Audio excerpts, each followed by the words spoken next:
On July 16, 1969, Wernher von Braun watched from the Launch Control Center as the Saturn V rocket he designed lifted Apollo 11 toward the moon. Newspapers called him the father of the American space program. Time magazine had put him on its cover.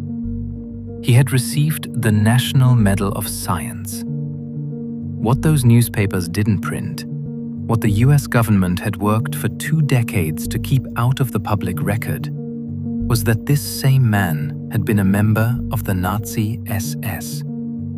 That his rockets were built by concentration camp slave labor.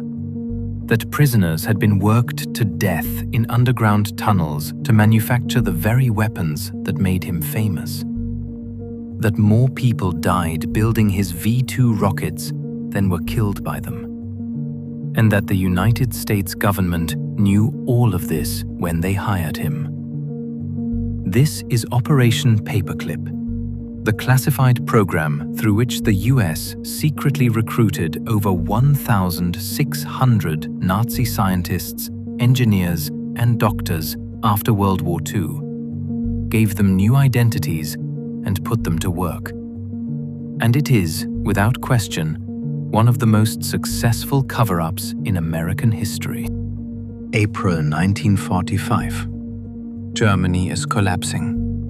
Allied troops are racing across the country from west and east, fighting not just for territory, but for something arguably more valuable: German scientific knowledge. Both the Americans and the Soviets understood that Germany had been conducting some of the most advanced scientific research in the world. In rocketry, aeronautics, chemical and biological weapons, medicine and physics. Whoever captured the scientists who held this knowledge would gain an enormous technological advantage in the Cold War that everyone could already see coming. The prize the Americans most wanted was the V-2 program, the world's first operational ballistic missile, designed under the direction of Wernher von Braun. The V-2 had rained down on London and Antwerp, killing thousands of civilians. But what it represented technologically was a generation ahead of anything the Allies had. The Joint Intelligence Objectives Agency, the JIOA, was created specifically to identify, recruit, and relocate German scientists before the Soviets could get to them. They were given a simple mission: get the scientists. And when it became clear that the most valuable scientists were also war criminals, the mission quietly expanded. Get the scientists anyway. Fix the paperwork later. The operation began before the war even ended. American intelligence teams swept into German research facilities ahead of the regular army, seizing documents, equipment, and scientists. Wernher von Braun and most of his rocket team had already decided to surrender to the Americans rather than the Soviets. What the JIOA quickly discovered was that most of the scientists they wanted had records that made them formally ineligible for immigration to the United States. Many were members of the Nazi Party. Some were members of the SS. Some had direct knowledge of, or participation in, war crimes. The solution was elegant and deeply illegal. The JIOA simply altered the records. Security dossiers were edited to remove Nazi affiliations. Some records were classified at such a high level that immigration authorities could not access them. Scientists who had been formally identified as war criminals by the State Department were approved for immigration by the JIOA. The operation was named Paperclip because of the literal paperclips used to attach new cover documents to the altered files. By 1955, over 700 scientists had been brought to the United States under the program. By its official end, the number exceeded 1,600. They were placed at NASA, the CIA, the US Army, universities, and private defense contractors.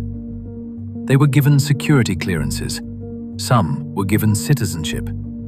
They built careers, raised families, received honors, and lived out their days in comfort. What they left behind: the Mittelwerk, the underground factory where approximately 60,000 concentration camp prisoners assembled V-2 rockets. Approximately 20,000 of those prisoners died during construction and operation, more than the number killed by V-2 attacks. Prisoners were hanged from the factory cranes as a warning to others. Von Braun visited the facility multiple times. He said he was there only to oversee technical production. Documents that emerged decades later told a more complicated story. The official justification for Operation Paperclip has remained remarkably consistent across 7 decades.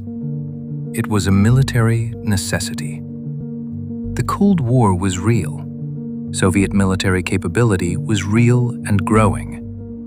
The intelligence advantages gained from the German scientists in rocketry, chemical weapons defense, aeronautics, and eventually the space race were substantial and arguably decisive.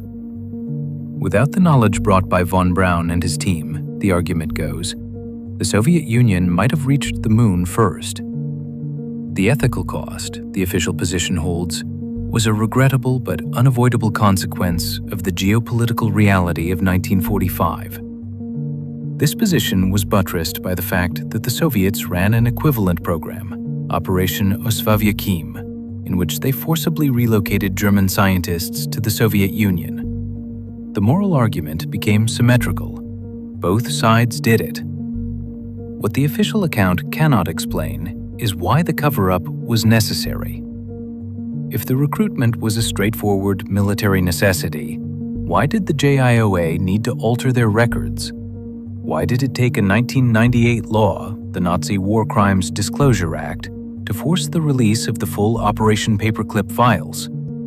The documented facts of Operation Paperclip are disturbing enough. But researchers who have spent years with the declassified files have uncovered threads that go further. Some of the scientists brought to the US were not merely rocket engineers. Some had participated in human experimentation. Dr. Hubertus Stockholt, known as the father of space medicine, and honored with an award in his name by the US aerospace community until 2013, was identified by Nuremberg prosecutors as having participated in freezing experiments conducted on concentration camp prisoners. His records were sanitized. The data from Nazi medical experiments, conducted without consent at the cost of enormous human suffering, was incorporated into American military and space medicine research. Some researchers argue this data was not incidental, but central. That part of the value of the scientists was precisely the experimental data their programs had generated. Data that could not have been ethically obtained any other way. This raises a question that has never been formally addressed. To what extent did the United States benefit from knowledge produced by war crimes? And if you benefit from a crime, does that make you complicit in it? The answer, as far as the US government is concerned, has been, don't ask, don't tell. How do ordinary people and institutions rationalize participating in or benefiting from atrocity? Psychologist Albert Bandura spent his career studying what he called moral disengagement, the cognitive mechanisms by which people convince themselves that harmful behavior is acceptable or necessary. He identified 8 specific mechanisms, and Operation Paperclip employed almost all of them. Moral justification. The scientists were saving Western democracy from Soviet tyranny. Displacement of responsibility. The JIOA was following orders from the Joint Chiefs. Diffusion of responsibility. No single person made the decision. It emerged from the bureaucracy. Dehumanization of the victims. The concentration camp prisoners were already dead. Their suffering was in the past. And perhaps most powerfully, advantageous comparison. Yes, what we're doing is imperfect, but look at what the Soviets are doing. What Bandura's framework reveals is that Operation Paperclip was not the result of exceptional moral failure by exceptional people. It was the predictable output of a system operating under institutional pressure, with adequate mechanisms for everyone involved to avoid feeling personally responsible for the whole. Wernher von Braun died in 1977, celebrated as a hero of the American space program. His obituaries mentioned his Nazi past, but briefly.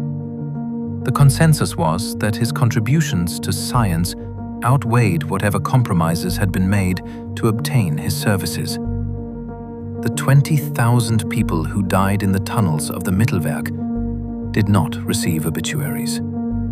Operation Paperclip was, by its own metrics, a success. American science benefited, American military capability benefited, and the ethical cost was distributed so widely, buried so deeply in classified files, that for decades it was effectively invisible.